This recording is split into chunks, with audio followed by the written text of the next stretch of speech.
नमस्कार. संगिनी महिला जागृती मंडळामध्ये मी कल्याणी आपलं स्वागत करते. आजच्या आपल्या नवरात्रीच्या व्याख्यानमालेचा तिसरी माळ आपण रोवत आहोत. आणि आज खरं तर ज्यांनी मला लहानपणापासून मी कशी घडले, मी काय काय त्रास दिलाय आई वडिलांना, हे सगळं बघितलेले अपरांती सर आपल्या सोबत आहे. एक साम्य सांगायचं झालं तर संगिनीचं नाव आणि त्यांच्या मुलीचं नाव सेम आहे. म्हणजे त्यांच्या मुलीचं पण नाव संगिनी आहे. आणि लहानपणी आम्ही खूप फिरलेले. इथे आल्यानंतर काही जुन्या गोष्टी रिमाइंडर झाल्या. पांडव लेण्याला नाही, चांभार लेण्याचे एक फोटो आमचा दोघी तिघींचा आठवला मला. काही गोष्टी सरांमध्ये गॅप पडल्यामुळे मिस झाल्या, तर आज आपल्याला ते ऐकायला भेटतील. सरांनी बऱ्यापैकी वर्ष पोलीस खात्यामध्ये काम केलेलं आहे. पोलीस खातं म्हटलं तर नागरिकांना एक दडपण येतं किंवा भीती वाटते. बरोबर सगळ्या वर्गातल्या मुलं असतील, ज्येष्ठ असतील, सगळ्यांचं चांगलं जमतं आणि ते आधीपासून मी बघत आलेले आहेत. तर त्यांचे एकूण पोलीस खात्यातले अनुभव, त्याचबरोबर सरकारी सामाजिक कार्यातला अनुभव, ह्या सगळ्याच आपल्याला ऐकायच्या आहेत. सूत्र हातात घे.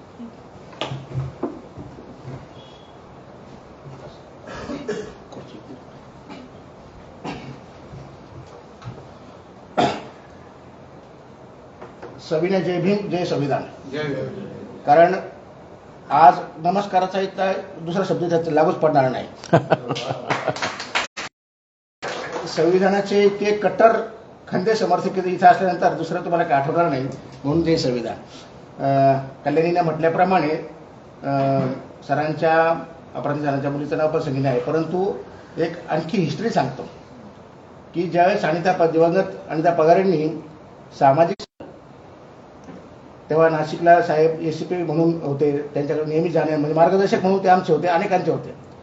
आणि आम्हाला नाव सुचत नव्हतं की संस्थेला नाव काय द्यायचं.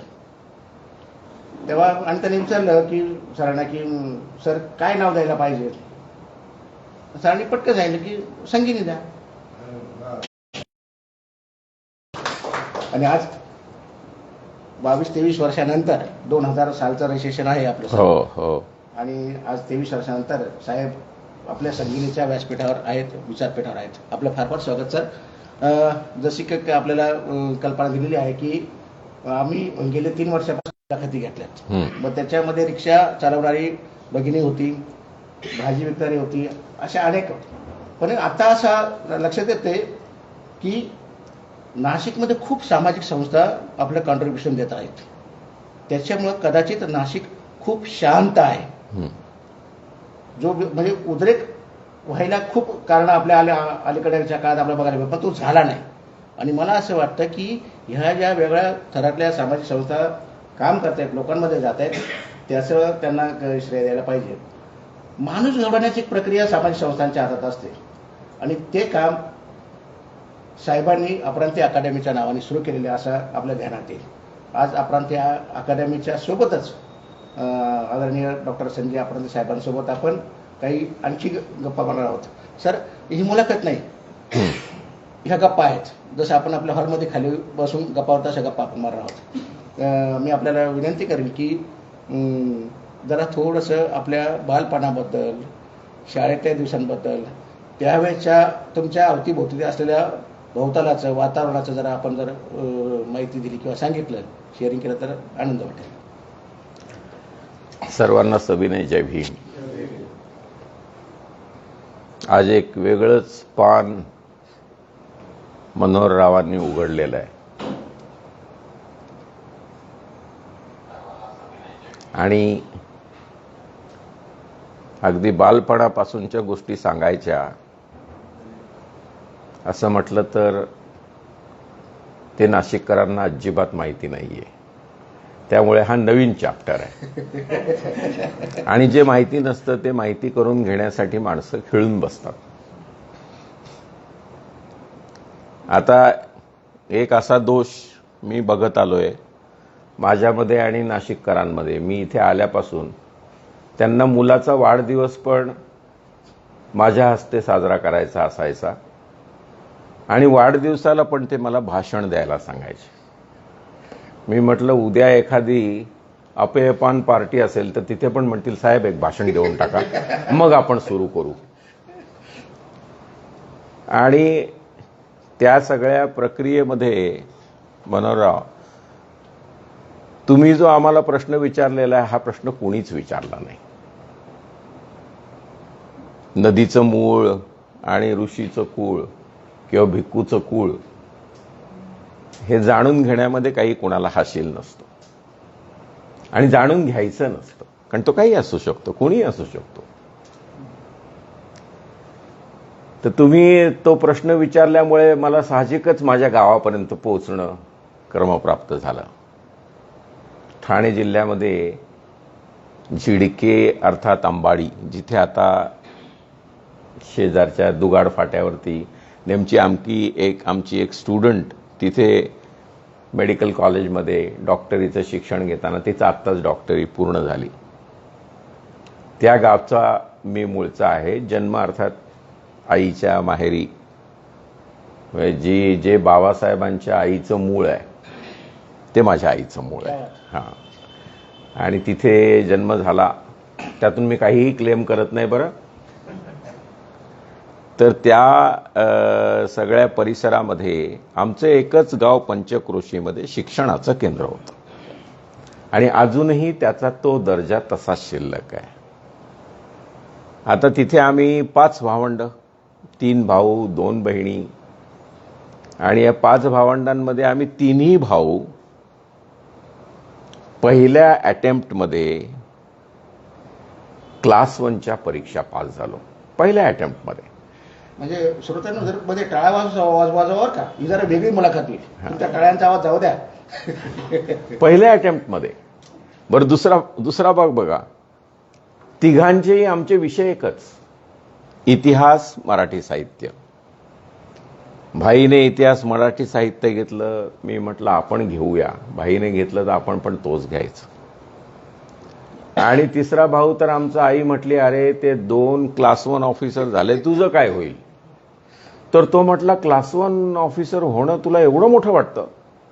तर ती म्हटली अर्थातच, काही विशेष नसतं म्हणे. आई म्हटली अशी विशेष नसतं, असं काय म्हणजे? आता आईला फसवणं हा मुलांचा अधिकार असतो, तो त्या दृष्टीने दडपत होता. पण आई ॲडमंट होती, कारण ती शिक्षिका होती. ती म्हटली तुला जर असं वाटत असेल तर तू करून दाखव. तो माझ्याकडे आला आणि मला म्हटलं भाई तुझ्या नोट्स पाहिजेत मला. मी म्हटलं कशाला? तर म्हणे मी पण परीक्षा देतो. म्हटलं अरे कुठे भानगडीत पडतो, दोघे जण आम्ही आलो, बस झालं, तू वकिली करतोस चांगलं आहे. तर नोट्स कुठे? तर एक गोणी भरलेली होती, कोपऱ्यात ठेवलेली होती घरात. मी म्हटलं त्या गोणीत सगळं काही सामान एकत्र आहे. तर म्हणे मी ही गोणी घेऊन जातो. आणि त्याच्यानंतर ते गोणीभर पुस्तकांचा त्याने अभ्यास केला आणि तो फर्स्ट अटेम्प्टला झाला. तो डेप्युटी सीईओ, आता इकडे कोणीतरी महेश पाटील वगैरे हे असतील सीईओ वगैरे, ते बॅचमेट आहेत त्यांचे, ते एका बॅचमधले आहेत ते. तर त्या प्रकारे जर आपण विचार केला तर जरी ते खेडं होतं तरी त्या खेड्यामध्ये शिक्षणाचं एवढं मोठं एक अधिष्ठान होतं. आणखी एक त्यात वैशिष्ट्यपूर्ण गोष्ट जर तुम्हाला सांगायची झाली तर आपले रत्नाकर गायकवाड होते. रत्नाकर गायकवाड यांचं ग्रॅज्युएशन BNN भिवंडी निजामपूर नगर परिषद भिवंडी इथे त्यांचं ग्रॅज्युएशन, जे आपले चीफ सेक्रेटरी होते. मला अजूनही आठवतं, सकाळच्या वेळी आम्ही त्यांना बघायचो भिवंडीला जाताना बसने. ते फायनल इयर BA वगैरे होते. आणि रत्नाकर गायकवाड साहेब त्यानंतर IAS झाले. विद्याताई गायकवाड त्यांची बहीण हे आम्हाला आमच्या शाळेमध्ये संस्कृत शिकवायच्या. आणि त्यानंतर बघा आता, त्यामुळे नेहमी काय त्यांचं नाव पण रत्नाकर यशवंत गायकवाड. तर आम्हाला कुठेही गेल्यानंतर ते विचारायचे की आपण रत्नाकर गायकवाडांचे कोण? तर आम्ही नाही. तर म्हणे नाही, कारण त्यांचं पण नाव तेच आहे. मोठ्या भावाला तर फारच प्रॉब्लेम झाला याच्यामध्ये, मंत्रालयामध्ये, की नक्की भाऊ आहे पण हे लपवत आहेत लोक. अशा प्रकारचं एक शैक्षणिक वातावरण असलेल्या खेडेगावातून मी आलेलो आहे. परंतु त्या खेड्याची कोणतीही लकब आमच्या घरामध्ये शिल्लक राहिली नाही. त्याचं सगळं श्रेय माझ्या आईला जातं. कारण माझी आई जेव्हा शिक्षिका म्हणून लागली तेव्हा फक्त 7वी पास होती. मोठ्या भावाबरोबर तिने जुनी 11वी केली. मोठ्या भावाबरोबर. मी त्यांचे दोघांचे मराठी साहित्यात झालेले वाद आम्ही घरात ऐकलेले आहेत. डिबेट्स. त्यानंतर BA केलं, नंतर B.Ed केलं, MA केलं, नंतर M.Ed केलं. त्यानंतर म्हटली मला आता LLB करायचं. तर आम्ही सगळे बाजूला गेलो आणि म्हटलं हिने जर LLB केलं तर ही पहिल्यांदा आपल्याला कोर्टात खेचील, कारण हिला बाकीचं सगळं ज्ञान मिळालेलं आहे आणि ही सगळा राग आपल्यावर काढेल. कारण ती एक टिपिकल आपण त्याला फेमिनिस्ट म्हणतो, अनितासारखी. तर अशी फेमिनिस्ट महिला होती माझी आई. इथे पण विद्यार्थ्यांना विचारताना ती एकच प्रश्न, तुझी आई काय करते? आईची काळजी घे, आईला शिकव, आईला सुस्थितीत आण, वगैरे वगैरे. आता हे सगळं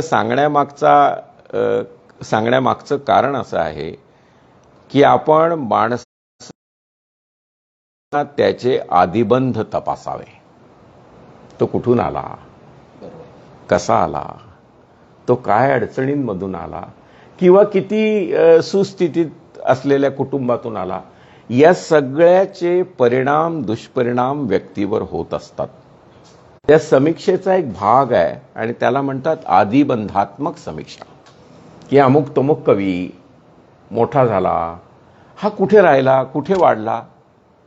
मला ह्या गावचं ते सगळं संपल्यानंतर आकर्षण असण्याचं आणि माझ्या गावी आम्ही जे काही साहित्यिक क्षेत्रातल्या गप्पांमध्ये रममाण झालो होतो तशा प्रकारच्या सगळ्या गोष्टी मला या गावाने दिल्या.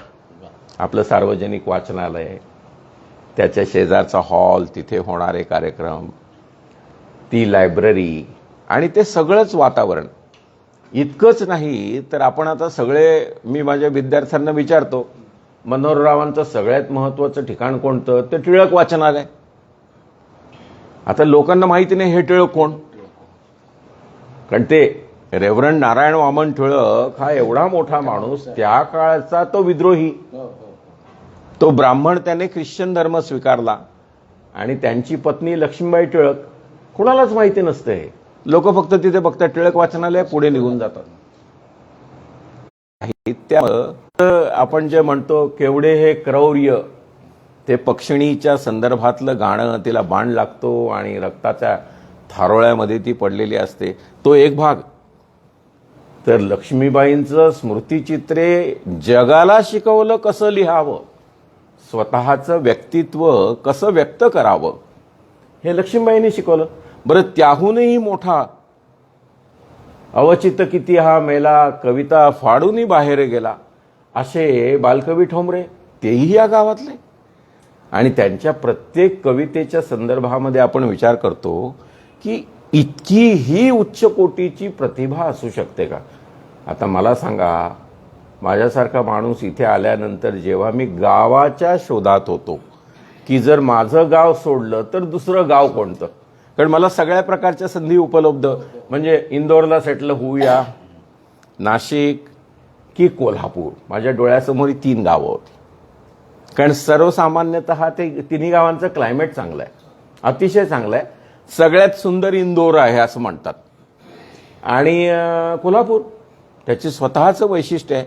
पण तरीही मला सगळ्यात महत्त्वाचं म्हणजे ही जी मी 5 नावं घेतली, विभा शिरवाडकर, तात्यासाहेब, कानिटकर, नाटककार, रायगडाला जेव्हा जाग येते, केवढे क्रौर्य लिहिणारे नारायण वामन टिळक, रेव्हरंड लक्ष्मीबाई टिळक, स्मृतिचित्रे, आणि ती फुलराणी लिहिणारे बालकवी, या सगळ्यांव्यतिरिक्त या गावाचं काय वैशिष्ट्य आहे, तर या गावाने आम्हाला मुक्त केलं. क्या बात.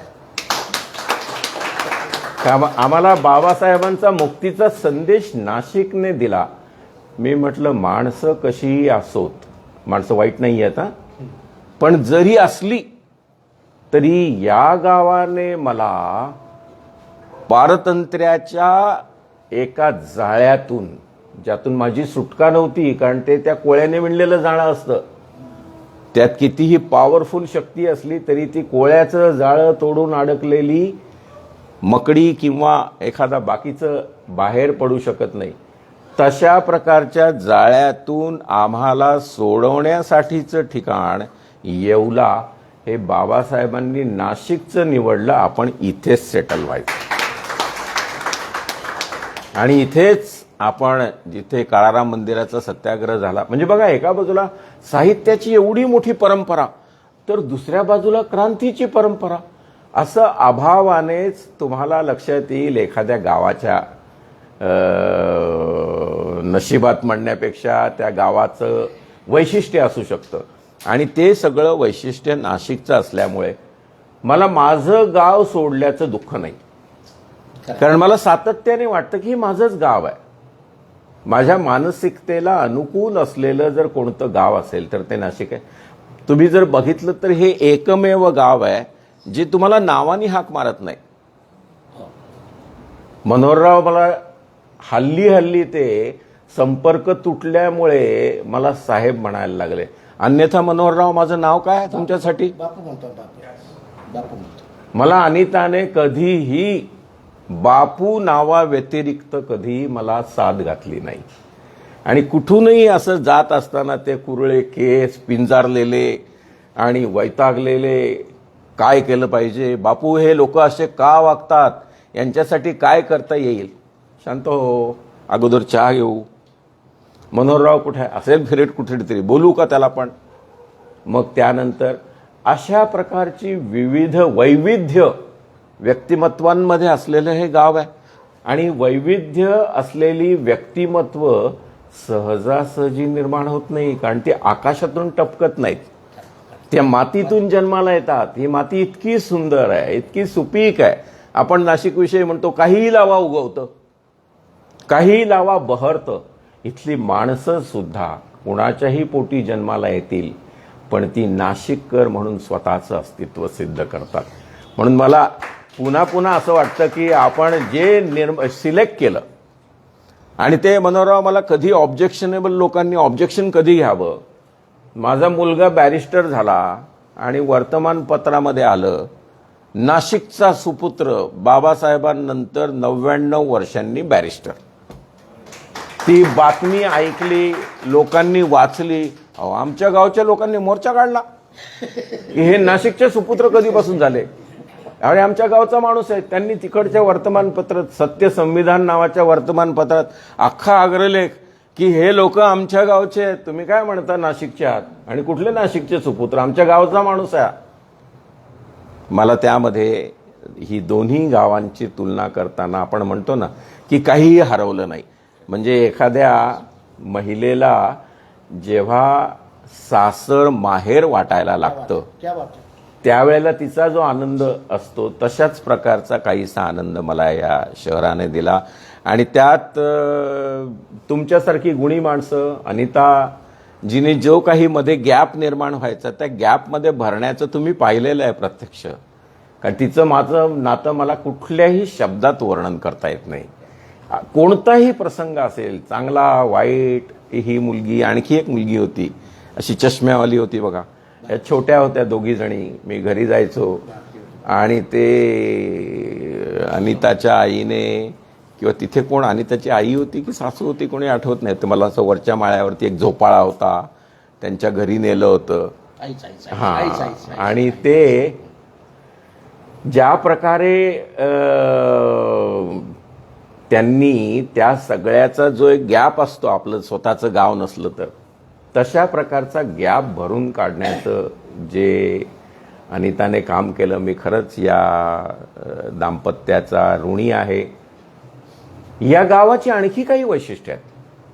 म्हणजे बाबासाहेबांची परंपरा तर आहेच, पण त्याहूनही जास्त ज्यांना आपण महाकवी म्हणतो, आमचा एक ग्रुप आहे, महाकवी वामनदादा कर्डक, बाबूराव बागुल इकडचे आहेत, आणि दादासाहेब गायकवाड, शांताबाई दाणी, मोठी परंपरा. मोठी परंपरा, प्रचंड परंपरा असलेलं गाव. सध्या काय परिस्थिती आहे कधीतरी नंतर बोलू. ती परिस्थितीचं वर्णन करण्याच्या ऐवजी ती परिस्थिती बदलण्याचा प्रयत्न करू, कारण ते आपलं कर्तव्य आहे. मला असं नेहमी वाटतं की जेव्हा सामाजिक अस्वस्थता येत नाही, माणूस घडतो आणि तो घडवण्यासाठी त्याला पोषक वातावरण द्यावं. आणि ते पोषक वातावरण जर आपण दिलं आणि त्यानंतर त्याला ज्या काही कमतरता असतील त्या तो स्वतः शोधून काढेल. त्याच्याकडे ती प्रज्ञा असणंही गरजेचं आहे. सगळंच तुम्हाला भरवता येत नाही. काही गोष्टी काही काळाने त्या मुलाने स्वतः खायच्या असतात. स्वतःचा बौद्धिक विकास करायचा असतो, सामाजिक प्रगल्भता आणायची असते. परंतु सुरुवातीचं काही बाळकडू हे आपल्यालाच प्रयोग आहे तो तोच आहे. तुम्ही याद्वारे नाशिककरांना सुज्ञ करण्याचा प्रयत्न करत आहात की ही काही नाशिकची व्यक्तिमत्व आहेत. तुम्ही विसरला असाल तर मी आणतो तर त्यांना तुमच्या समोर. अगदी बरोबर. ऑकेजन काही असेल, मग तो ऑकेजन जरी एखाद्या रात्री आम्ही सामान वाटप केलं. काही लोक म्हटले सर हे दिवाळी काय सण आपला आहे का? मी म्हटलं अरे त्या पोरांना काय तू सांगणार आहे दिवाळी सण तुझा आहे की माझा आहे? ते आईला विचारणार आहेत की शेजाऱ्याच्या घरात करंजी आहे, माझ्या घरात का नाही? ते करणं आपलं कर्तव्य आहे असं मी मानतो. तुम्हाला परत थोडासा तुमच्या काय होतं युवा अवस्थेकडे येतो. ज्या काही आपल्या नाशिकमध्ये असताना बऱ्याच गप्पा झाल्या, पण त्या एक व्यक्तिगत पातळीवर असेल. मला असं वाटतं की ह्या फेसबुक लाईव्ह आपण करतो आहोत, जगभर हा कार्यक्रम जातो आहे. पॅन्थरला 50 वर्ष झालेत, पॅन्थरच्या मुवमेंटला, आणि त्याचे बऱ्यापैकी तुम्ही विटनेस आहात. आणि तुमच्याकडे मला वाटतं चुकून एखादा सनदी अधिकारी असेल, सरकारी अधिकारी असेल, चुकून असेल तर त्यांना मी सलाम करेन की ज्याला सिद्धार्थ हॉस्टेलबद्दल काही माहिती आहे तर त्या आठवणी जातात. सिद्धार्थ हॉस्टेलबद्दल सांगायचं तर तुम्हाला कदाचित मी असंही म्हणेन, म्हणजे सिद्धार्थ विहार, की अशा प्रकारची एखादी अकॅडमी असावी. कारण ही अकॅडमी प्रत्यक्षात जरी 10 सप्टेंबर आणि हे लोक ग्रॅज्युएशनचे होते सगळे पैकी, खरा दादा माणूस होता तो राजा ढाले, नामदेव ढसाळ नाही, ते बदनाम केलेलं होतं. परंतु खऱ्या अर्थाने साहित्याच्या क्षेत्रामध्ये मुख्यत्वे करून ज्यांचा शब्द शेवटचा असे ते राजा ढाले होते. आणि मी ठाण्याहून किंवा वरळीच्या हॉस्टेलमधून आम्ही यांना डबे घेऊन जात असू, कारण ते आम्ही कर्तव्य मानायचो आमचं. ते बाहेर निघालं जेवल्यानंतर त्या आतल्या बाजूला माणसाला जाऊन सांगायचं एक डबा करून पाहिजे, तर तो म्हणायचा तू जेवला ना, आता आणखी कशाला डबा? तर तो डबा तिथून घ्यायचा आणि सिद्धार्थ विहारला जायचं. आणि तेव्हा आम्हाला हे वाटायचं की बाबासाहेबांनंतर जी काही मधली फळी आली, मग आर डी बंधारे असतील, BC कांबळे असतील, राजाभाऊ खोब्रागडे असतील, RG उके असतील, सुमंतराव गायकवाड असतील, ही सगळी मंडळी आम्ही पाहिलेली आहे त्या काळामध्ये. माझ्या वडिलांच्याकडून ऐकली, नंतर मुंबईत गेल्यानंतर पाहिली. पण त्यानंतरची तिसरी पिढी ही दलित पॅन्थरची होती. आणि त्या दलित पॅन्थरने जी ऊर्जा आपल्या सगळ्या चळवळीमध्ये, ज्या ऊर्जेचं सिंचन केलं, त्या ऊर्जेतलाच एक थेंब तुम्ही समजू शकता अपरांती अकॅडमी. कारण कोणत्याही गोष्टीसाठी मोटिवेशन लागतं, एक काहीतरी लागतं. जसं विद्यार्थी कधी कधी म्हणतात, मी आत्ता दिल्लीला गेलो होतो, मला 2 विद्यार्थी भेटले आणि तिथे जेव्हा ते म्हणायला लागले की सर सगळे भ्रमिष्ठ लोक, तर तितक्यात ती मुलगी म्हटली, आणि सर तुम्हाला माहिती आहे का आम्ही भ्रमिष्ठ का नाही? मी म्हटलं तुम्ही नाही असं मी गृहीत धरतो पहिल्यांदा. तर म्हणे आम्ही भ्रमिष्ठ का नाही माहिती आहे? तर मी म्हटलं काय? कारण आम्ही अपरांती अकॅडमीमध्ये 4-4, 5-5 तास डिस्कशन केलेलं आहे. त्यामुळे आम्हाला अजूनही ते सगळं तुमच्या लक्षात आहे, तुम्ही सांगितलेल्या गोष्टी आमच्या लक्षात आहेत. तर मला असं वाटतं की जसं त्या विद्यार्थ्यांनी त्यांच्या भ्रमिष्ठ नसण्याचं श्रेय अपरांती अकॅडमीला दिलं, तसं अपरांती अकॅडमीचं श्रेय मला 10वीला असताना डोक्यामध्ये माझ्या सिद्धार्थ विहारमध्ये राजा ढाले आणि या सगळ्या चमूच्या सोबत आम्ही त्यावेळेला मुके, म्हणजे खरे मूकनायक आम्ही जमिनीवर बसलेले, हे सगळे त्या खाटांवरती बसलेले आणि जेवत असताना ते पेपर अंथरलेले बेडवरती, आणि पाणी पाहिजे तर आम्ही पळायचो, पाणी घेऊन यायचो. ह्या सगळ्या गोष्टींच्या कामासाठी आम्ही असायचो. आमचा अजिबात बौद्धिक काही संबंध नाही त्या चळवळीशी. पण जेव्हा अशी माणसं, एकदा उल्लेख केला होता की यांच्या मिटिंगा संपण्याची वाट बघतो मी आणि आठवले साहेब तासनतास बसतो, तासनतास रात्री 3 वाजता. कधी कधी यांची चर्चा सुरू झाल्यानंतर घरामध्ये पोरं कंटाळतात ना, तसे आम्ही कंटाळलेले असायचो की अरे ते जेवणाचे हात तसेच, ते संपलेलं नाही. आणि त्यात शिरा ताणून बोलणारा माणूस म्हणजे अरुण कांबळे. ते इतके शिरा ताणून बोलायचे की कधी कधी भीती वाटायची. हल्ली तो एक व्हिडिओ असतो बघा, ए केले केले असा एक व्हिडिओ मी बघितला, मला लगेच आठवण आली, अरे हे तर एकदम अरुण कांबळे. ते इतकं शिरा ताणून बोलणार, त्या प्रत्येक विषयामध्ये स्वतःचं मत मांडणार. कारण ते MA मराठी लिटरेचर होते आणि प्रचंड पाठांतर किती असावं. म्हणजे त्यानंतर त्यावेळेला त्यांच्याकडून ऐकलेल्या अनेक कविता आम्ही नंतर लिहून काढल्या. आणि अरुण कांबळे दादा जर हे इतकं पाठ करू शकतात तर आपण का पाठ करू शकत नाही, म्हणून आम्ही बसून पाठ केलेलं आहे, कॉम्प्लेक्स म्हणून. चळवळीचं सगळं म्हणजे कुणाला चॅलेंज करणारी माणसं ही SM जोशी, नाग गोरेंना चॅलेंज करणारी माणसं. आणि कोणत्याही शब्दामध्ये आपण म्हटलं की सगळ्यात मोठा तो जो अग्रलेख लिहिला, साधनामध्ये जो लेख लिहिला राजा ढालेंनी, ज्याच्या आधारे आपली चळवळ उभी राहिली, त्या एका लेखावरती विचार करा. म्हणजे त्या लिखाणामध्ये शक्ती काय असेल, त्या व्यक्तीच्या शब्दांमध्ये शक्ती काय असेल. आणि ते सगळं बाळकडू आमच्यामध्ये त्या काळात एक अशा प्रकारे ते पाहिलेलं तर बाबा की जातीयवादी पद्धतीने. कारण माझी शाळा कोणती, बाबासाहेबांचं राजगृह आणि त्याच्या शेजारी किंग जॉर्ज, ती माझी शाळा. आणि त्यावेळेला की मग काय करू, मी येऊ का. रतन पाटील नाव होतं त्यांचं, रतन कुमार पाटलीपुत्र. तर म्हणे आपण असं करूया का, रतनला घेऊन जाऊ. मी म्हटलं ते काय करतात, तर म्हणे एकदा बघ बोलतात ते कसे. नंतर मी पाया पडलो. मी म्हटलं माझा प्रश्न सुटला नाही ते चालेल. तुम्ही जरी हा प्रोग्राम असा घेतला आपल्या तरुणांसाठी, नामदेव ढसाळांच्या कवितांचं वाचन, तर ते त्या थाटामध्ये, ज्या थाटात मी नामदेव ढसाळांना वाचताना पाहिलेलं आहे, त्या थाटात विद्यापीठांचे चिरेबंद डिले केलेस. म्हणजे तुझी कोणती होती की यांनी सगळं बंदिस्त ठेवलं होतं, तू ते दगड हलवलेस आणि त्यातून श्वास मोकळा झाला ज्ञानाचा. आणि त्यातून त्या ज्ञानाचा झरोका आमच्यापर्यंत पोहोचला. मला असं वाटतं की या प्रकारची माणसं आपली होती, म्हणून लोक जेव्हा कौतुक करतात लेकरांमध्ये होतं. आणि म्हणून आपण मोठे होऊ शकलो, आपण वाचलो. आपण वाचण्यामागचं जे काही कवच बाबासाहेब आंबेडकरांनी आपल्याला दिलं. आणि त्यात मनोहरराव एक महत्वाची गोष्ट मी नमूद करू इच्छितो की जे बाबासाहेबांनी म्हटलं की मी तुम्हाला सगळं दिलं,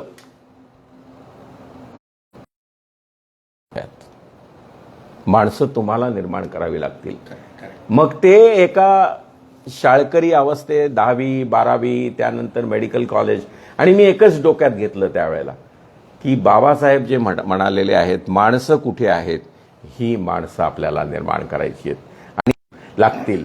कारण बाबासाहेबांनी स्वतःची पोरं दुर्लक्ष करून आपल्याला घडवलं. मग आपलं कर्तव्य नाही का, आपले उर्वरित जनतेच्या क्षणाला आपले काय प्रश्न आहेत, असा कोणी एक प्रश्न जरी विचारला, जरी आपण म्हटलं शिक्षण नाही, मी म्हणेन अहो दारू हा आपला प्रश्न आहे. आपली माणसं जा झोपडपट्ट्यांमध्ये, 90% समाज या क्षणाला दारू प्यालेला आहे. जो समाज दारू पिऊन झोपतो त्यांना मी सांगितलं, पोरांनो त्याचा तुम्ही असा गैरअर्थ काढू नका की मला यायचं नाही आणि तुमच्या सोबत राहायचं नाही. छोटासा प्रश्न म्हणजे तुम्ही एखाद्या विषयाला जर सुरुवात केली तर त्याच्या चहू अंगाने त्याचे चारी दाही कंगोरे स्पर्श करून साहेब पुढली गोष्ट आपल्यासमोर मांडणार, आपल्या लक्षात आलं असेल व्यक्तिगत गप्पांमध्ये देखील. सर असं आहे का, एकदा दोनदा तुम्ही आईबद्दल तुम्ही सांगितलं, आईनं तर इथं बघितलं, तुम्ही वडिलांना असं आहे जास्त आईपेक्षा जास्त आपल्याला काही गोष्टी कबूल कराव्या लागतात. आता आई नाही म्हणून, नाही तर ती मध्येच उभी राहून बोलली असती की हे खोटं सांगतोय, माझ्यामुळेच घडलेलं आहे, नाही दादा, आणि तरीही वडिलांना अप्रिशिएट करतो. माझी कार्यक्रम यायचे, समजा घरात काय धिंगाणा घाल जरा सांगा ना. अरे बापरे, तर मी वडिलांना भिवंडीच्या एका सभेत पाहिलेलं आहे. आम्ही लहान होतो, समोर बसलो होतो. सभेमध्ये मुख्य वक्ते होते आर.बी. मोरे, सत्येंद्र मोरेंचे वडील, म्हणजे सुबोध मोरेचे आजोबा. आणि आर.बी. मोरे असे तावातावाने त्वेषाने बोलायला लागले ते भिवंडीच्या 14 एप्रिलच्या सभेमध्ये. आणि बोलता बोलता आर.बी. मोरेंचा दात सटकला, म्हणजे कवळी. आणि एका माणसाने ती अशी जशी काही तशी झेलली, पळत पळत आला आणि बोला, काका घ्या. ते बोलले काय, हे बघा माझ्याकडे मिळाली. म्हटलं अरे माझी कवळी. ती परत लावली, काका परत जोरात, पण मध्ये मध्ये हात लावायचे, कवळी उडू नये. मला अजून आठवतं, आम्ही खाली बसलो होतो आणि त्यानंतर गायनाचा प्रोग्राम सुरू झाला. गायन पार्टी त्या काळात प्रल्हाद शिंदे आणि गोविंद म्हशीलकर नावाची एक व्यक्ती होती. आता बघा ते कसं मनोहरराव अगदी मोक्याच्या ठिकाणी थांबवून विचारतात. आणि गोविंद म्हशीलकरांनी एक गाणं बोलायला सुरुवात केलं. ते थोडंसं अश्लीलतेच्या अंगाने जाणारं होतं. हा, 2 अर्थ दाखवणार. आणि बाबासाहेबांची जयंती, माझ्या वडिलांची चुळबुळ सुरू झाली, हे गाणं बंद पाडायचं. तर आई म्हटली, बंद पाडायला जाल आणि मार खाल, कारण ही जनता जी आहे त्या जनतेला तेच गाणं पाहिजे. आणि तुम्ही म्हणता हे 2 अर्थाचं गाणं नको. तर वडील म्हटले, जनतेला पाहिजे असेल, पण बाबासाहेबाच्या जयंतीच्या दिवशी मी हे गाणं बंद पाडलं नाही तर मला झोप येणार नाही. हा माझा वैयक्तिक प्रश्न आहे आता. आणि गेले तरा त्या स्टेजवरती माईक घेतला काढून गोविंद म्हशीलकर कडून, बाबासाहेब आंबेडकरांची जयंती आहे आणि मी प्रत्यक्ष बौद्ध धर्माचा स्वीकार हा 14 ऑक्टोबरला जाऊन नागपूरला करून आलेलो आहे, मी हे चालू देणार नाही. अहो, त्यांच्या सोबत आणखी 10-12 माणसं आली वडिलांच्या. आम्हाला वाटलं होतं वडिलांना मारतील की, पाठिंबा म्हणून की बरोबर आहे म्हणे तुमचं. त्यांना गुरुजी म्हणायचे सगळे, शिक्षक असल्यामुळे. गुरुजी तुमचं म्हणणं अगदी बरोबर आहे, ही गाणी आम्हाला चालणार नाही. बाबासाहेब, तुम्हाला असं वाटत नाही का की अशा प्रकारे कार्यक्रमांमध्ये आता जर ती गाणी आपण शांतपणे मुकाट्याने जर ऐकत असलो, पचवून घेत असलो, सहन करत असलो, तर ती चूक आहे. आपल्याला ह्या कोणत्याही गोष्टी जशा घडतात तशा घडू न देता त्यात बदल करणं अत्यंत गरजेचं आहे. असं म्हणजे मुद्दाम तो प्रश्न मी तुम्हाला विचारला, कारण ते शल्यच आहे. लावण्यांचा कार्यक्रम म्हणजे का बरं त्या लावणीवालीचा फोटो नाही, का बरं त्या कार्यकर्त्याचा फोटो. मनोहरराव, एका प्रसंगाचं वर्णन मी इथे करणं योग्य होईल की अयोग्य मला माहिती नाही. आज तुमचंच माईक आहे. बरं, आत्ता मी परवाच्या अशा सगळ्या भिक्कुडींचा मोठा कार्यक्रम होता. पहिल्या सत्राचं गुंफण करण्यासाठी जे काही पॅनलिस्ट होते त्यात मी लेट गेलो, कारण आता मधल्या काळामध्ये बघा ट्रॅफिक जॅम भयंकर झाला होता 2-3 दिवस. तर मी पोचलो कसा तरी. त्यांनी पोचल्याबरोबर मला सांगितलं की तुम्ही लगेच बोला. तर मी म्हटलं मी जस्ट आलोय आणि मी आजारी आहे, तर जरा दमानी घेऊ द्या, थोड्या वेळाने आपण बोलू. तर म्हटलं मग आपण असं करू, जेवण करू आणि कार्यक्रम आपण पुन्हा सुरू करू. म्हटलं ठीक आहे, हरकत नाही. आम्ही सगळे जेवायला गेलो. या डोळ्यांनी पाहिलेली गोष्ट मी तुम्हाला सांगतो. आणि जेवायला जाणार तर आम्हाला तिथे सांगण्यात आलं त्या स्वयंसेवक, म्हटलं एक चिवर घेऊन येऊ का विकत, जेवण मिळेल. कारण चिवर घालून मी जे भिक्खू बघितलेले आहेत, तर चिवर घालून मला जर लगेच असेल तर एक चिवर घेऊन येतो किंवा कुणाकडून भाड्याने येतो. ते म्हटले नाही नाही हो सर. अरे मी म्हटलं तुम्ही नका आता विद्वत्तेच्या गोष्टी बोलू, मग आपण एका वेगळ्या क्षेत्रात निघून जाऊ. म्हटले ठीक आहे, तुम्हाला हे बाजूचं टेबल आहे, त्या टेबलावरती तुम्ही जेवायला बसा. माझी एक विद्यार्थिनी तिथे आलेली होती आहे की भिक्कुणी अगोदर जेवतील किंवा भिक्खू अगोदर जेवतील, मी नंतर जेवेन, मला हे मान्य नाही, मी त्यांच्या मध्ये बसून जेवेन. मग त्याच्यामध्ये त्यांनी व्यवस्था केली. त्यांच्यासोबत एक दोन भिक्खू असे म्हणजे माझ्याकडे खूप रागाने की एवढा मोठा प्रोटोकॉल आम्ही कमावला. मी म्हटलं काही डायरेक्ट बुद्धाकडून सरमन घेऊन आले की काय है, आणि आम्ही उपरे आहोत आणि आम्हाला काहीच अक्कल नाही. अशा प्रकारे ते माझ्याशी. मग तिथे मी म्हटलं की आपण बोलून आता ही दरी तोडावी. त्यांना समजावून सांगितलं. एक दोन भिक्खू माझ्या बाजूने तयार झाले नागपूरचे. ते म्हटले साहेब तुमचं म्हणणं खरं आहे हो, हे आम्हाला पण. मी म्हटलं आम्हाला पण हे बोलू नका, पण तुम्ही सांगितलं नाही की सगळ्यांनी एकत्र जेवूया. मग त्यानंतर तिथे सुरू झालं आणि सत्र सुरू झाल्यानंतर मी माझं सत्र फक्त एकाच कारणासाठी वापरलं, कारण तोपर्यंत फक्त भिक्कुणी जेवून आल्या होत्या आणि मी जेवून आलो होतो. स्वयंसेवक म्हटले सत्र सुरू करू. मी म्हटलं माणसं जेवायला. तर मी त्या भाषण चालू असतानाच थांबवून विचारलं की का हो ताई तुम्ही लेट आल्या. त्यांनी सगळ्यांच्या समोर इशारा केला. मी म्हटलं भिक्कुणींच्या सोबत त्यांना जेवायला दिलं गेलं नव्हतं म्हणून त्या लेट आल्या. अशा प्रकारचं डिस्क्रिमिनेशन जर करणार असेल, मी बुद्धाला विद्रोही म्हणून ओळखतो, मी बाबासाहेबांना विद्रोही म्हणून ओळखतो. मग आणि जनसामान्यांना वेगळा दर्जा, तो दर्जा कुठेही तुम्ही यानंतर कार्यक्रमाला गेल्यानंतर जर अशा प्रकारचा भेदभाव केला तर तो मोडून काढण्याचा प्रयत्न करा. आपण गोंधळात, आपण विद्रोहासाठी प्रसिद्ध आहोत. आपण दलित पंथाला का मानतो? त्यांनी साहित्यात विद्रोह केला. त्यांनी त्यावेळेच्या सगळ्या तथाकथित पठडीबाज पद्धती होत्या, त्या सगळ्या पद्धती कार्यक्रमांच्या मोडल्या आणि त्यांनी तो फिरणारा नामदेव ढसाळ, कमीत कमी मी तेवढं करत नाही, पण त्याच्या डोक्यात असलेली विद्रोहाची आग माझ्याही डोक्यात तेवढीच आहे, जरी मी पोलीस खात्यामध्ये होतो.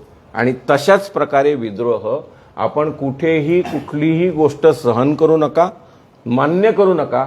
तुम्हाला वेळ वावगं वाटलं तर तात्काळ निषेध व्यक्त करा.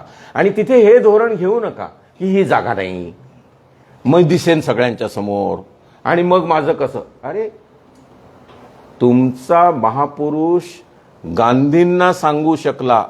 यंदाचा स्पेशल इश्यू आहे आउटलुकचा, आय हॅव नो होमलँड.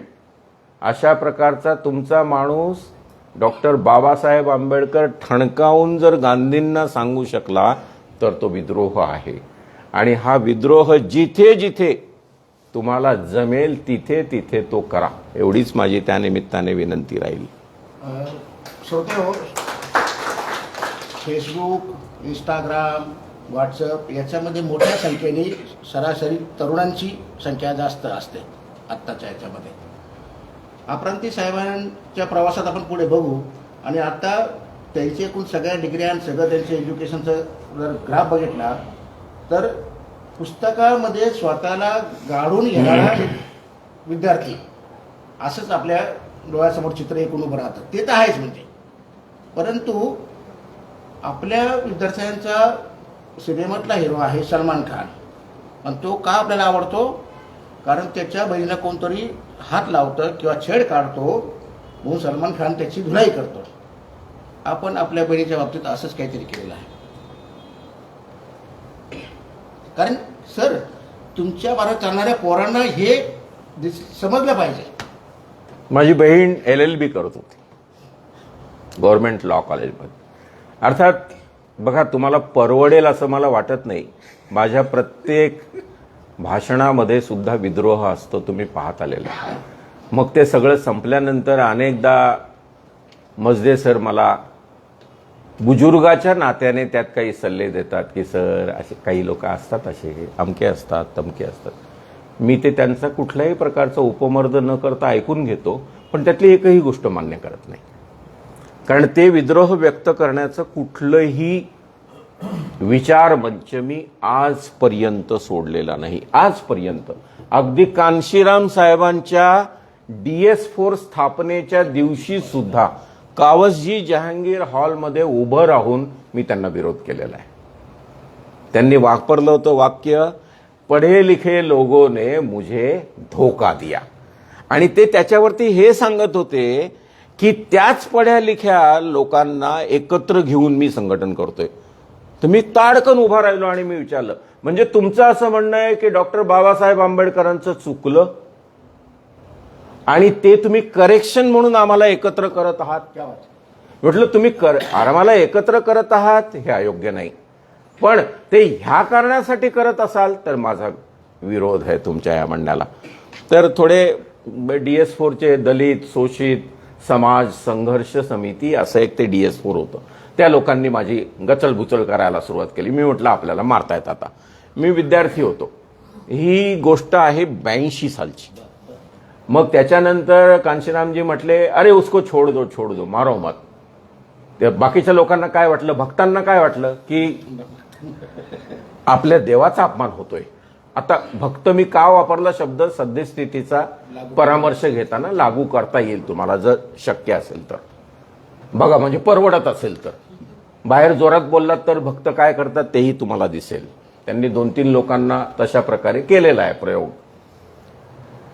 रात्री 12 वाजता आम्हाला भेट दिली कान्शीरामजी बोरकर. आत्ता जे बोरकर आहेत ना आपले, तेच बोरकर, आणि एक अमिताभ नावाचे गृहस्थ होते. यांनी आम्हाला मॅजेस्टिक मध्ये रात्री 12 वाजता 3-4 मित्रांना भेटून कान्शीरामजींना या प्रश्नांचं निरसन करण्यासाठी त्यांनी आमची टिंगल केली. कान्शीरामजींनी, हे नवीन पोरं आहेत, यांना काय समजतं, कालची पोरं आम्हाला शिकवतायत कि हम जब काम कर रहे थे तब तुम पैदा नहीं हुए थे. सही है, हो सकता है, और आदमी कोई एक ही समय पे पैदा नहीं होता है, कोई पहले होते है बस कोई बाद में होते.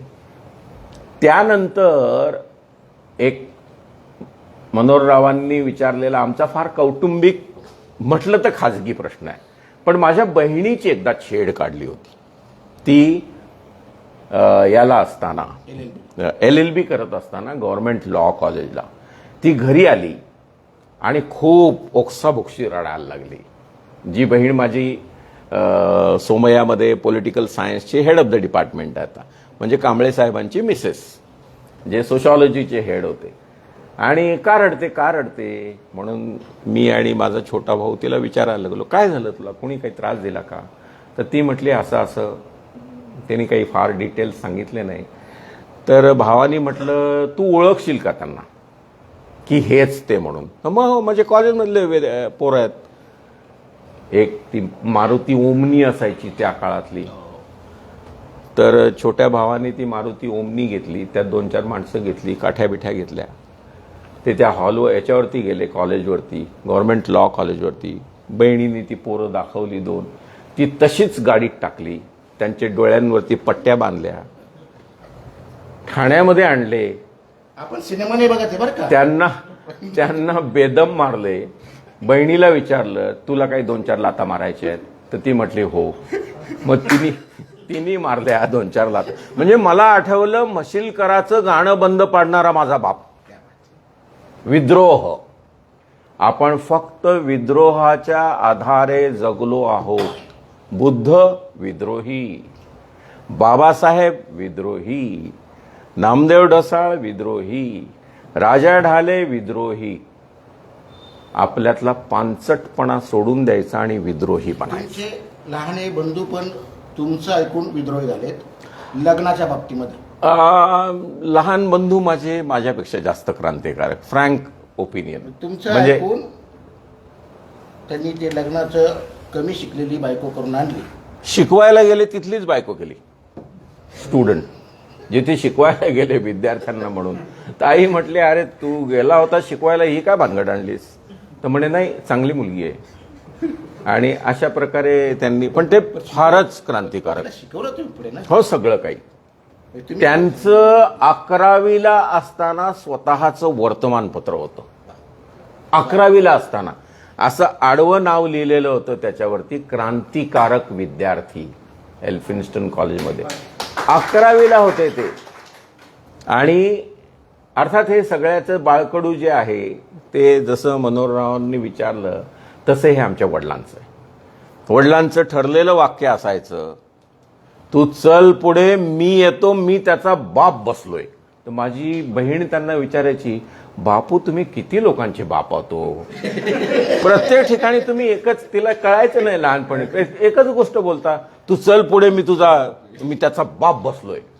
कुठल्याही ठिकाणी सहन करायचं नाही आणि ते कोणत्या टोकाला विरोध करायचा की ते सगळं घडून आलेलं मोडून टाकायचं पूर्णतः. माझी आई स्थैर्याकडे असायची आणि वडील कायम अशा प्रकारच्या आंबेडकरी चळवळीचा सगळ्यात महत्वाचा गुणधर्म जो आहे, जो सध्या आपल्याला दिसत नाही, जो पॅन्थरच्या चळवळीत होता. पॅन्थरच्या चळवळीमध्ये आपल्या अत्याचार पीडितांना मदत करायला निघालेले पॅन्थर अत्याचार पीडितांना त्यावेळेला दिलासा देत होते. नुसतं गेले तरी की पॅन्थरचे लोक आले, आता चिंता नाही. आपण तशा प्रकारच्या एका चळवळीच्या प्रतीक्षेत आहेत असं मी नम्रपणे सांगू इच्छितो. आपण गोल्ड मेडलिस्ट MBBS आहात. ती पुढे का बरं मग ती डॉक्टर का नाही झाला? माझा दवाखाना होता वडाळ्यामध्ये, आपली वस्ती आहे तिथे, कोरबा मिठागर. आणि मी इंजेक्शन दिलेला माझा पेशंट म्हणजे मनोज संसारे. क्या बात. म्हणजे ह्या माझा दवाखाना, त्याच्या मागच्या बाजूला मनोज संसारेचं घर. आणि काही कमी जास्त झालं की मनोज संसारे येणार आणि डॉक्टर साहेब एक इंजेक्शनच देऊन टाका, आता 2-3 दिवस झाले. आणि मग इथे आपल्याकडे जेव्हा तळेगावचा दंगा झाला तेव्हा जे येऊन बसले होते तेव्हा त्यांनी ते स्पष्टपणे सांगितले की बेसिकली आमचे संबंध हे डॉक्टर पेशंटचे आहेत. तुम्हा लोकांना वाटेल की इतकी जवळीक कशी, तर आता मनोज माझ्यासाठी वयानेही लहान आणि आरेतुरेचे संबंध असलेले, परंतु त्या दवाखान्यामध्ये असतानाच मी परीक्षा दिल्यानंतर जेव्हा पोलिसाच्या नोकरीमध्ये आलो तेव्हा मी ठरवलं की आपण आता हे डॉक्टरचा धंदा बंद करूया. 45,000 रुपयाची उधारी होती माझी. लोकांनी सेंड ऑफ साठी सगळे जमा झाले, तर कोणी चेहरे लपवायला लागले, काही बहुतेक डॉक्टर साहेब आपली उधारी वसूल करायला आले. मग त्यांना मी पहिल्यांदा सांगितलं की तुमच्याकडच्या काही लोकांनी जरी पैसे आणले असतील तरी मी घेणार नाही, कारण मी मेडिकलचा प्रोफेशन आता बंद केलेला आहे. आणि त्यानंतर मग मी पोलीस खात्याकडे वळलो. त्याच्यामध्ये एक फार इंटरेस्टिंग स्टोरी आहे. ती इंटरेस्टिंग स्टोरी अशी आहे की ग्रॅज्युएशन झालं आणि तुम्ही जसं म्हटलात की ग्रॅज्युएशन झालं, दलित माणूस, व्यवस्थित सगळ्या परीक्षा पार पडलेल्या आहेत, त्याला कोणत्याही शाखेमध्ये पोस्ट ग्रॅज्युएशन मिळतं. तर सगळ्यांनी अर्ज केले. कोणी मेडिसिनमध्ये गेला, सर्जरीमध्ये गेला, गायनेकॉलॉजीमध्ये गेला, वगैरे वगैरे. तर मी म्हटलं की बघा मित्रांनो, मी फिजिओलॉजी नावाच्या एका शिकवण्याच्या विषयाचा अर्ज करत आहे. तर सगळे म्हटले काही सांगतो, खोटं बोलतो. कारण मी त्यावेळेला डॉक्टर आंबेडकर मेडिकोज असोसिएशन नावाच्या संघटनेचा राज्य पातळीवरचा पदाधिकारी होतो, जनरल सेक्रेटरी. तर मी म्हटलं मी असं मानतो की आपल्या सगळ्या विद्यार्थ्यांवरती अन्याय होतात, कारण त्यांच्या पहिल्या वर्षामध्ये जेव्हा विद्यार्थी खूप घाबरलेला असतो, तुम्ही पण बघितलं असेल, तुमची मुलं जेव्हा प्रोफेशनल कॉलेजला जातात तेव्हा ती प्रचंड घाबरतात की काय होईल, किती अन्याय होईल, कसा अत्याचार होईल. तर अशा वेळेला तिथे जर तुमचा एक मास्तर असेल तर आपल्या विद्यार्थ्याला वाटतं की हा या जगातला सगळ्यात महान माणूस, कारण हा मला उपलब्ध आहे. तर मी म्हटलं, म्हणून मी विचार केला पहिल्या वर्षाचं आपण मास्तरकी करण्यासाठीचं शिक्षण घेऊया. पहिल्या वर्षाची मास्तरकी म्हणजे जो विद्यार्थी येतो तो आल्या आल्या तुमच्या ताब्यात येतो आणि तुम्ही त्याच्या डोक्यावरून हात फिरवता, त्याला जय भीम म्हणता आणि त्याला असं वाटतं अरे कोणीतरी घरचा माणूस आहे. म्हणजे ह्या सगळ्या भयंकर वातावरणामध्ये, जातीयवादी वातावरणामध्ये माझा माणूसही आहे, बाबासाहेबांचा माणूसही आहे. म्हणून मी MD फिजिओलॉजी करण्यासाठी रजिस्ट्रेशन घेतलं. काहीही कारण नाही. म्हणजे तुम्ही मला एक 10-12 माळ्याचं मोठं हॉस्पिटल असलेला डॉक्टर पाहिला असता, कारण तशा प्रकारचं मेडिकल कॉलेजमध्ये मी शिक्षण प्राप्त केलं होतं. इतकं माणसाने अभ्यासू असावं की असू नये हा वादाचा विषय होईल, परंतु जर एखादा विषय असेल तर त्याच्या मुळाशी जाण्याचा माझ्या वडिलांचा स्वभाव नाही, माझ्या आईचा स्वभाव आहे. ती कोणताही विषय तिला दिल्यानंतर ती त्याच्या मुळाशी जाण्याची तिची सुरुवातीपासूनची, आणि ते तिने आमच्यामध्ये उतरवलं. जसं आपण म्हणतो की बाबासाहेबांमध्ये बाबासाहेबांचे वडील जे होते त्यांनी ज्या प्रकारे त्यांच्याकडून अभ्यास करून घेतला विविध गोष्टींचा, तशा प्रकारचा अभ्यास आमच्या आईने करून घेतला, बसवून बेताची छडीचा धाक दाखवून. आणि त्यामुळे काही गोष्टी हे माहिती असायची. मला नेहमी आठवतं, वाचायला घेतलं की मला ती छडी आठवते की ती छडीने माझं बरंच काम केलेलं आहे. आणि तशा प्रकारे आपल्या विद्यार्थ्यांना जेव्हा मी दिलासा दिला, त्यानंतरच्या इंटर्न्सच्या बॅचला मी ग्रॅज्युएशन करत असताना मी आवाहन केलं. काही गोष्टी फार वाईट आहेत ना, की मी जसं MD फिजिओलॉजीसाठी रजिस्ट्रेशन केलेलं आहे, आपल्या 2 ब्रँचेस अजून शिल्लक आहेत, MS ॲनाटॉमी आणि पुन्हा MD बायोकेमिस्ट्री. ह्या पहिल्या वर्षाच्या 3 ब्रँचेस आहेत. आणि आपली सगळी मुलं, दलितांची 12, आदिवासींची 8, 100साठी, 200साठी 12 न 8 20, 20चे 40, अशी 40 मुलं दरवर्षी नापास करण्याचा प्रघात जे हॉस्पिटलमध्ये आजही अस्तित्वात आहे. एक वेगळी बॅच तयार होते, त्या बॅचला कॅज्युअल बॅच म्हणतात, आणि त्या कॅज्युअल बॅचमध्ये फक्त दलित आदिवासी असतात. ठरवून त्यांना नापास केलं जातं. आता हे मी पहिल्या वर्षाला त्या नापासांमध्ये नव्हतो. म्हणजे 40 नापास व्हायला पाहिजे, त्याच्याऐवजी 39 झाले आणि मी पास झालो. त्यामुळे मी थ्रूआउट त्या रेग्युलर बॅचमध्ये वरपर्यंत गेलो.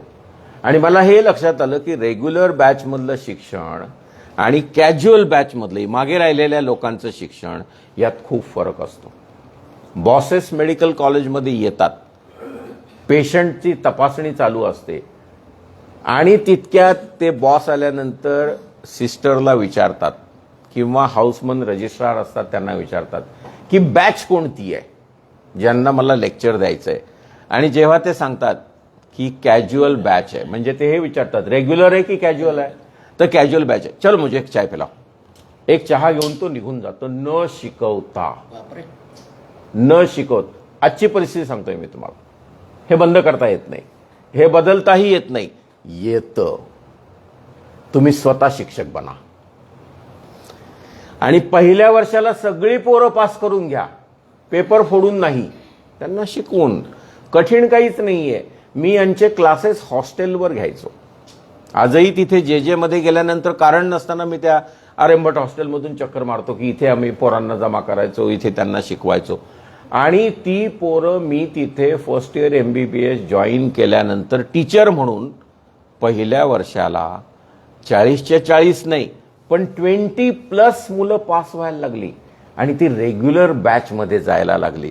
तर पहिल्यांदा त्या सगळ्या बाकीच्या मास्तरांना कळायला लागलं की अरे रेग्युलर बॅचमध्ये पण दलित आदिवासी असतात. मग ते सगळ्या कॅम्पसमध्ये चर्चा झाली की असं काय घडलंय की ज्याच्याने ही मुलं पास होऊन येत आहेत. नंतरच्या सबसिक्वेंट 3 बॅचेस, 3 वर्ष होतो मी तिथे जेव्हा माझं MD चालू होतं. अशा प्रकारे एकही माणसाने रजिस्ट्रेशन आपल्या विद्यार्थ्याने केलं नाही. बघा आपण किती स्वार्थी झालेलो आहोत. मी सांगितलं हे की माझ्यामुळे पोरं पास होत आहेत, तुमच्यापैकी एखादा तर या. बक्कळ पगार मिळतो, भरपूर पगार असतो मेडिकल कॉलेजमधल्या टीचरला. मी प्रायव्हेट मेडिकल कॉलेजमध्ये उत्तरार्धामध्ये जेव्हा गेलो तर ते आमच्या कारकुनाला आश्चर्य वाटायचं, हे नवीन पोरग आणि याला एवढा पगार, आणि आमची म्हातारी माणसं आहेत त्यांना पगार कमी आहे. इतक्या मोठ्या प्रमाणामध्ये non private practicing allowance doctor जर मेडिकल कॉलेजमध्ये टीचर बनत असेल तर मिळतो. आपल्या लोकांचे त्यावेळेपर्यंत अपेक्षा इतक्या वाढलेल्या असतात की मी डॉक्टर होणार आहे, आकाशाला हात लागलेले असतात, आणि त्यानंतर ते त्या प्रोफेशनमध्ये जायचं नाकारतात. बदल करणं गरजेचं आहे की नाही? मग आपल्या समाजाला स्वतःहून का वाटत नाही हो की जसं माझ्यासाठी कोणीतरी टीचर बनला होता, आणि जो कोणत्या कॅलिबरचा माणूस होता, MD गायनेकॉलॉजी झाला असता, MS सर्जरी झाला असता, DM कार्डिओलॉजी झाला असता, मी जेव्हा जातो आणि बघतो ते सगळे डॉक्टर, मी मनामध्ये म्हणतो माझ्या पत्नीला, हे 6 महिन्याचं काम होतं फक्त. पण ते मी नाकारलं. कोणासाठी नाकारलं? समाजासाठी नाकारलं. कोणासाठी नाकारलं? आपल्या विद्यार्थ्यांसाठी नाकारलं.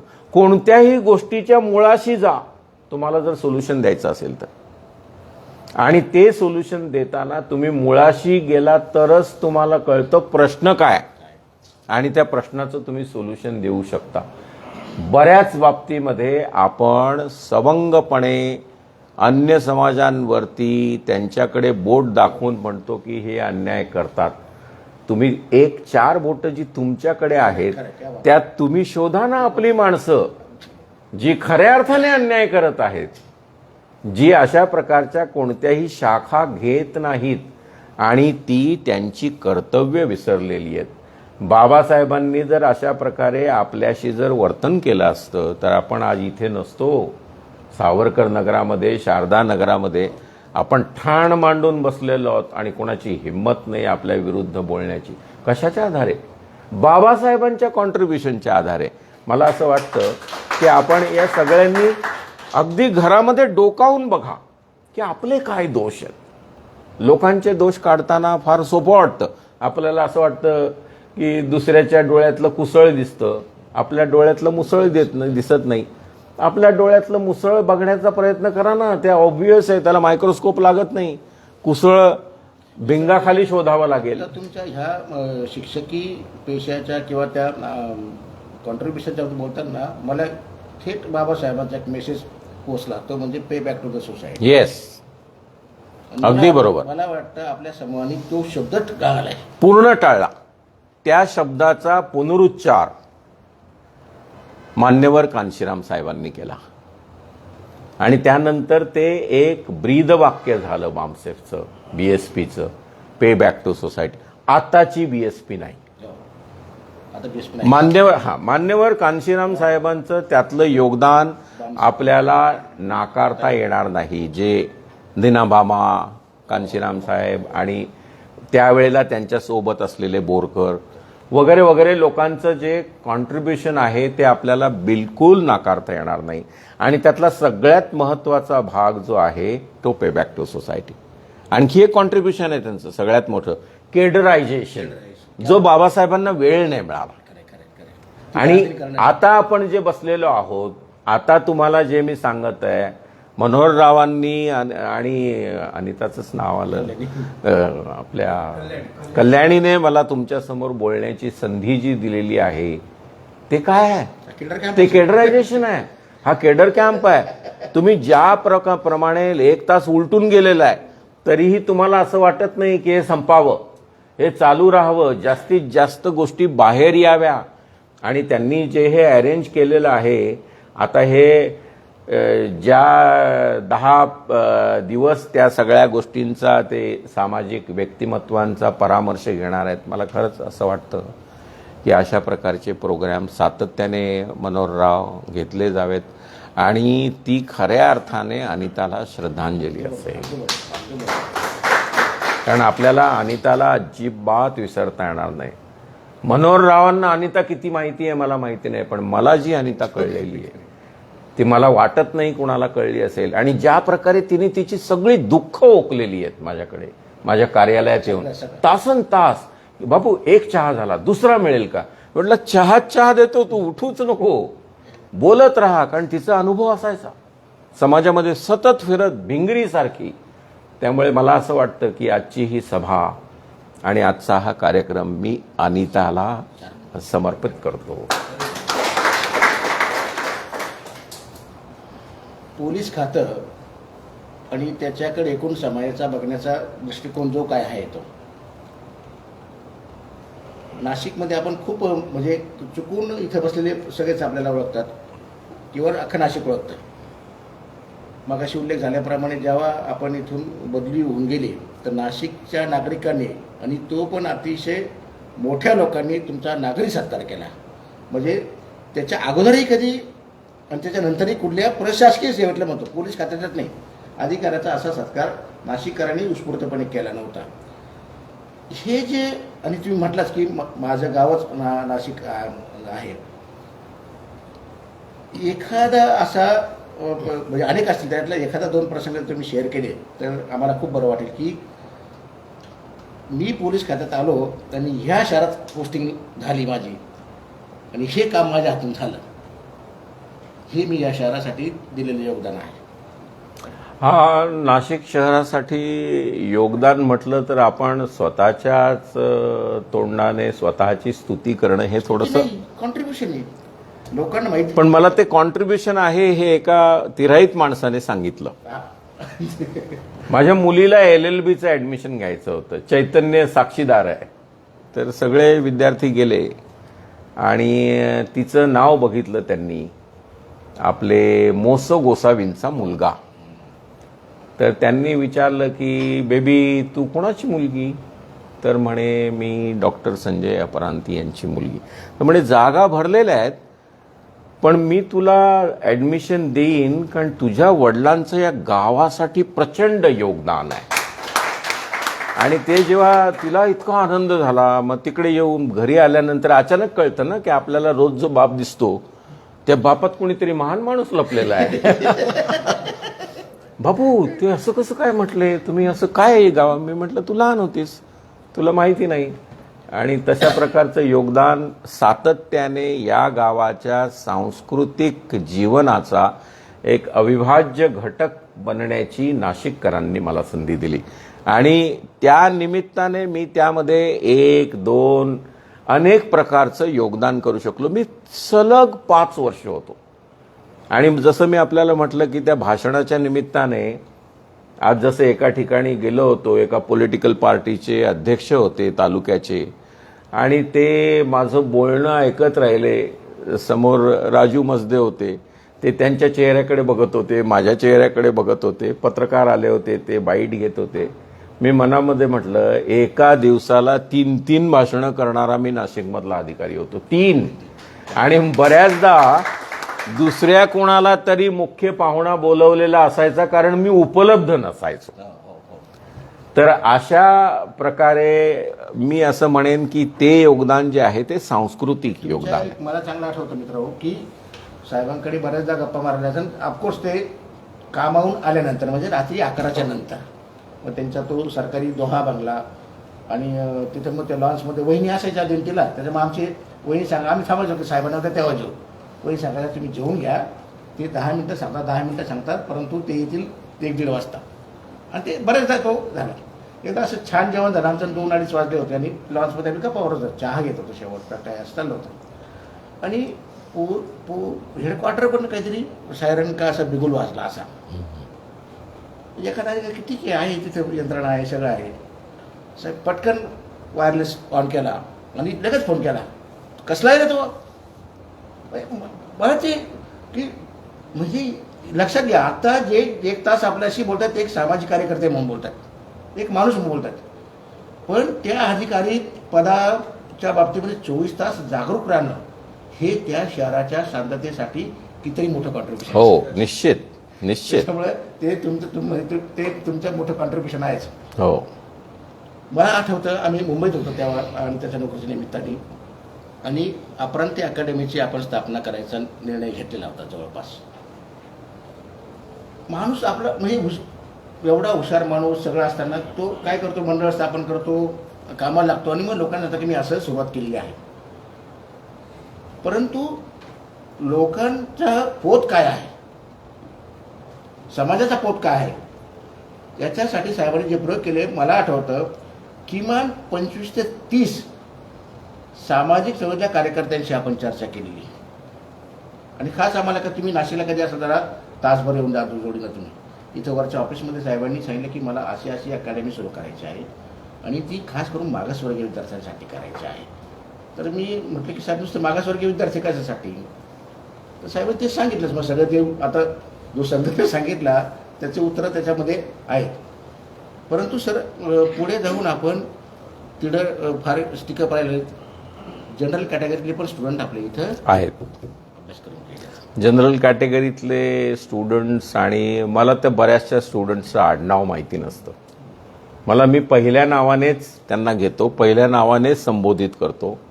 आणि कारण मग तुम्ही आडनाव आपल्या देशामध्ये जेव्हा आडनावाने आपण बोलवतो एखाद्या माणसाला, त्यावेळेला त्याच्या जातीचा उल्लेख करून बोलवतो. आपण पण आडनाव त्यासाठीच सांगत असतो की या माणसाला कळावं माझी जात कोणती आहे. मला असं वाटतं आता आंतरराष्ट्रीय पातळीवरती चळवळ गेलेली आहे की आडनाव लिहायचं नाही इंडियन माणसाचं. कारण इंडियन माणसाला स्वतःला पण जात सांगायची असते आणि ज्याला माहिती घ्यायची आहे त्यालाही जात माहिती करून घ्यायची असते. म्हणून भारतीय माणसाने आडनाव सांगू नये अशा प्रकारची चळवळ मिसेस वंदना अपरांती यांनी सुरू केलेली आहे. आणि त्याला खूप त्यांना उत्स्फूर्त प्रतिसाद मिळालेला आहे काही ब्लॅक लोकांकडून की आत्ता त्यांची 1800 महिला एकत्र असलेली कॉन्फरन्स झाली. आत्ता जस्ट फिलिया नावाची कॉन्फरन्स. त्यांनी खूप त्याचे व्हिडिओ फोटो. आता काही लोकांचं काही जास्त गवगवा नसतो, परंतु त्यामधलं त्यांचं स्वतःचं कॉन्ट्रीब्युशन जे आहे ते माझ्या देशातल्या माणसांना पूर्ण नाव विचारू नका, कारण ते नाव जात सांगण्यासाठी सांगत असतात. तुम्हा लोकांना कळत नाही कारण तुम्हाला त्याच्यात इंटरेस्ट नाही. पण एक इंडियन दुसऱ्या इंडियनला भेटल्यानंतर पाश्चात्य देशात, म्हणजे मनोहरराव मला भेटले तिथे, तर मी यांना विचारेन, मी यांना असं नाही विचारत तुमचं नाव काय, मी यांना विचारतो तुमचं आडनाव काय. आम्हापैकी मला ते आडनाव कळलं की कसं वाटतं की अरे यार अच्छा मग तुम्ही गाव कोणतं तामकं, म्हणजे तो असा शोध घेत असतो की नाव गाव करत करत याची जात आपल्याला आता कळलेली आहे. तर ही एक भारतीय माणसाची प्रवृत्ती आहे. ही पाश्चात्य लोकांना माहिती नव्हती. त्यांच्यापर्यंत जेव्हा हे मिसेस अपरांती यांनी आणलं त्यांना तो मोठा धक्का बसला की हे लोक इतके जातीयवादी आहेत की त्यांना माणसाचं कर्तृत्व ओळखण्याचं जाणून घेण्याची इच्छा नाही, तर त्यांना त्याची जात जाणून घेण्याची इच्छा आहे. म्हणून मला असं वाटतं की अशा प्रकारे माणसाला ओळखू नये म्हणून मी विद्यार्थ्यांना आडनावाने कधीही कुणाला बोललेलो नाही, फक्त नावाने, यासाठी की मला त्याची जात माझ्या डोक्यात येणं आवडत नाही. कारण तुम्ही जात माहिती पडल्यानंतर तुम्हाला ते सगळे तुम्ही अंदाज आडाखे बांधायला सुरुवात करता की हा कुठून आला, कसा आला, काय झाला. ह्या गोष्टींपासून आपल्याला दूर जायचं असेल तर आपण स्वतःपासून सुरू करावं. कोणत्याही माणसाला कुणी आपल्याला जर विचारलं तर हटकून फक्त नावच सांगा, बघा काय होतं, बघा तो सोडतो का तुमचा पिछा, करून बघा एकदा प्रयत्न. त्याचा बीपी वाढत आहे. हां, तो तुम्ही त्याने विचारा नाव आडनावच्या ऐवजी आपण नाव सांगून टाकायचं. मग आडनावाचं समजा कांबळे असेल तर के सांगून टाकायचं, के रमेश. तो विचारतो के मतलब, कारण त्याला ते के मध्ये जास्त इंटरेस्ट आहे, रमेश मध्ये नाही. अशा प्रकारची मानसिकता असलेल्या भारतीय माणसाला जगाच्या पातळीवरती याची जाणीव करून देण्याच्या दृष्टिकोनातून अनेक देशांमध्ये चळवळी सुरू झालेल्या आहेत. जसं आता आपण म्हणतो कॅलिफोर्नियामध्ये कायदा झाला, सियाटलमध्ये कायदा झाला, लंडनमध्ये कायदा झाला. हे सगळीकडे असे कायदे होत जातील आणि हे जातीयवादी तिथे प्रत्येक गोष्टीमध्ये त्यांना थांबवलं जाईल. थांबवलं जात नसेल तर ते थांबवण्यासाठी अपरांती कुटुंबीय लंडनमध्ये ठाण मांडून बसलेलं आहे. कुठल्याही परिस्थितीत त्यांना कोणत्याही ठिकाणी मग तिथे हा प्रश्न विचारायचा नाही की हे ठिकाण योग्य आहे का, अशा प्रकारे विरोध करायचा, विद्रोही बनायचं. आपली सगळी चळवळ आणि आपले चळवळीचे पूर्वज, मग तो चार्वाक असेल, मग बुद्ध असेल किंवा डॉक्टर बाबासाहेब आंबेडकर, यांनी केलेल्या सगळ्या चळवळीचा गाभा फक्त विद्रोह आहे, त्या व्यतिरिक्त काहीच नाही. म्हणून आपण सातत्याने विद्रोही राहायचं. या गप्पांचा शेवटचा प्रश्न. हो, केवळ तुम्हीच नाही, म्हणजे श्रोते हो, 2 महिने झाले असं वाटतं साहेबांना हृदयाचा त्रास होऊन गेला, तरी पण ते नॉनस्टॉप गप्पा मारतायत. नुसते सर आपण एकटेच नाही, तरी एकूण अपराधी कुटुंबीय जे काही फेसबुकवर पण बघायला मिळालं सर, तुम्ही डॉक्टर बाबासाहेब आंबेडकरांच्या लंडनच्या घराच्या बाबतीमध्ये काहीशी जास्त अधिक फॅसिनेट वाटतात. कारण तिथं गेल्यानंतर कोणी तुमच्या कुटुंबात गेलं का तिथला एक फोटो टाकणार, तिथं हे करणार.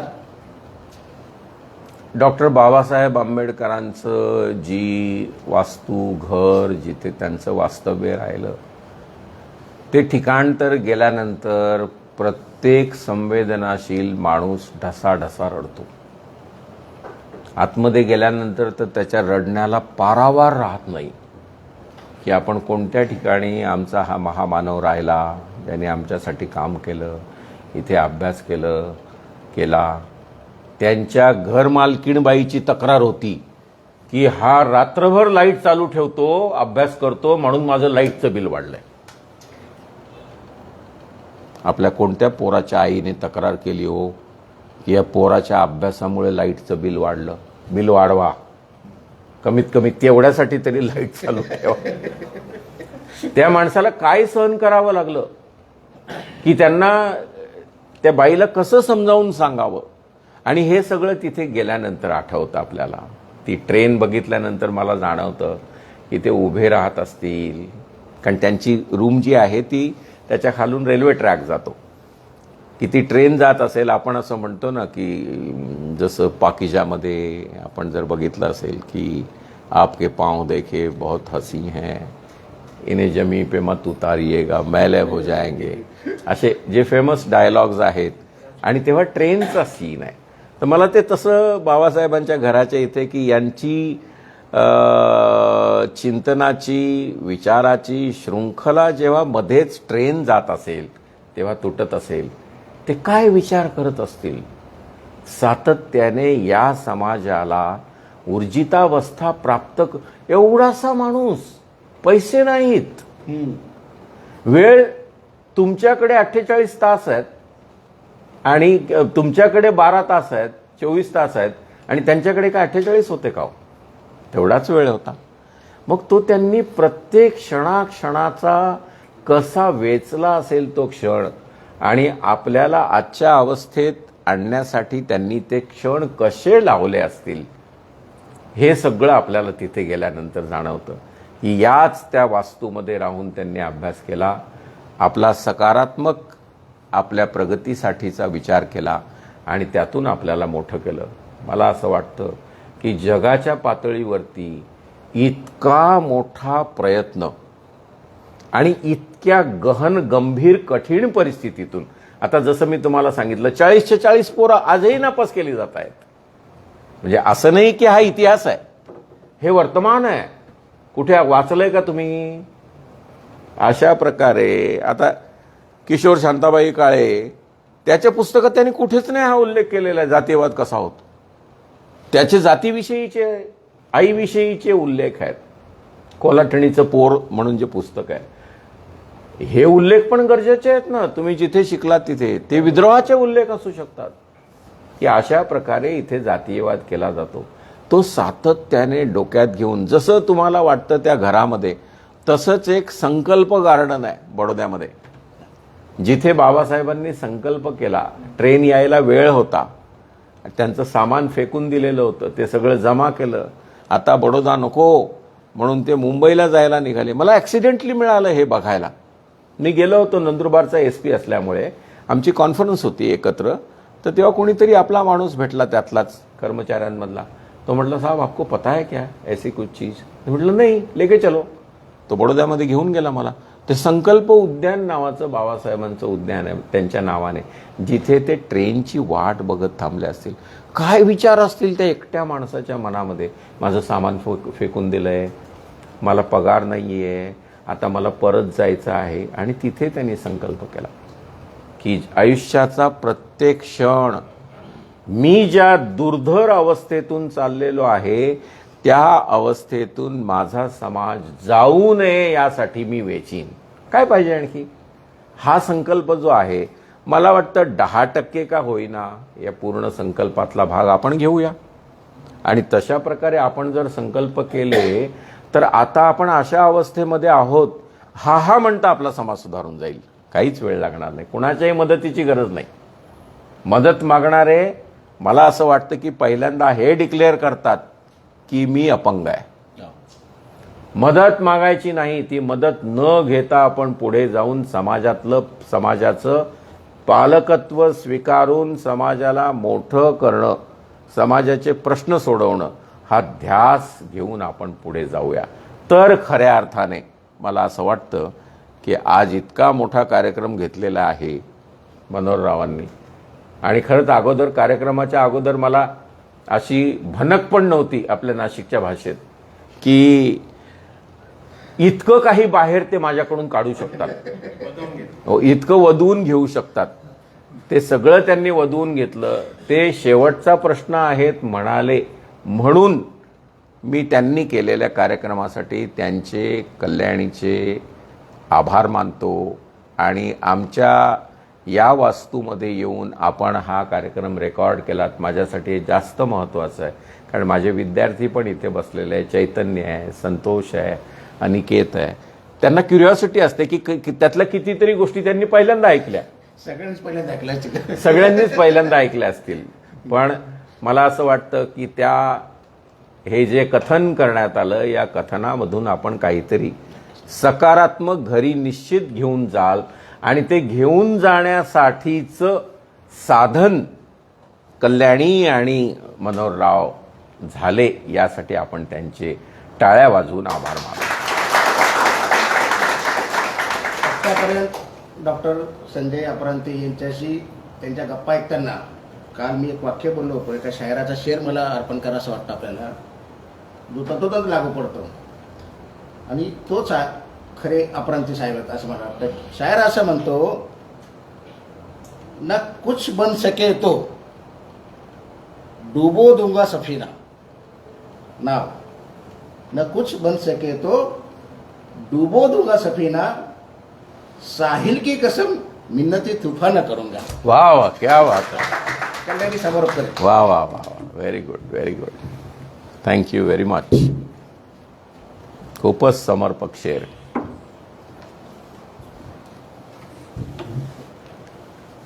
खरं तर समारोप नाही करायचा, गप्पा छान रंगल्या होत्या. आणि ही तिसरी मुलाखत आहे आणि साहेब 1.5 तास बोलले. म्हणजे बाकीच्या सगळ्या मुलाखती 1-1 तास झाल्या आणि ही 1.5 तास चालून पण सगळे शांत बसले. प्रामाणिकपणे सांगायचं तर मी खरंच एन्जॉय करत होते. मध्ये मध्ये जरा नेटवर्कचा इश्यू होत होता, तर चिडचिड होत होती की का बरं होतंय, छान चालू आहे. पण खरोखर ह्या काही गोष्टी खरंच माहिती नव्हत्या. आणि साहेबांनी त्यांच्या बालपणापासून नाशिकमधले अनुभव असतील, एकूण त्यांच्या सर्व्हिसचे अनुभव, आणि शिक्षण घेताना अजून पण त्या अडचणी येतात ज्या त्यांच्या काळात पण होत्या. दुसरी गोष्ट शेवट त्यांनी जो केला की आडनावं लावणं बंद केलं पाहिजे. गेले 3-1 वर्ष मी आईबाबांचं नाव लावते. अरे वा वा, व्हेरी गुड. आणि ज्या दिवशी मी आईला सांगितलं तिला खूप आनंद झाला की ह्यांनी तुला किती दिवसाचं मला सांगायचं होतं की तू आमच्या दोघांचं नाव लाव, आणि आज तू स्वतःहून म्हटली तर मला खूप असं छान वाटलं. पण साहेब अजून पण तसं वातावरण आहे की शिकलेले स्वतःला सामाजिक कार्यात समजणाऱ्यांना पण आडनाव लागतं. काही जण माझं नाव कल्याणी मनोहर लावतात, बिकॉज वाल्मिकी समाजामध्ये कल्याणी आडनाव पण आहे आणि मनोहर पण आडनाव आहे. तर आपण थांबूया. खरं तर नाईलाजाने थांबावं लागेल, कारण साहेबांना खूप वेळ आपण बसवू नाही शकत, त्यांची तब्येत आणि सगळ्याच गोष्टी. वाटल्यास तर आपण परत आणखी एक गप्पांचा कार्यक्रम साहेबांसोबत ठेवू. आपण सगळे आलात त्याबद्दल आपल्या सगळ्यांचे मी आभार मानते. थँक्यू कार्यक्रम.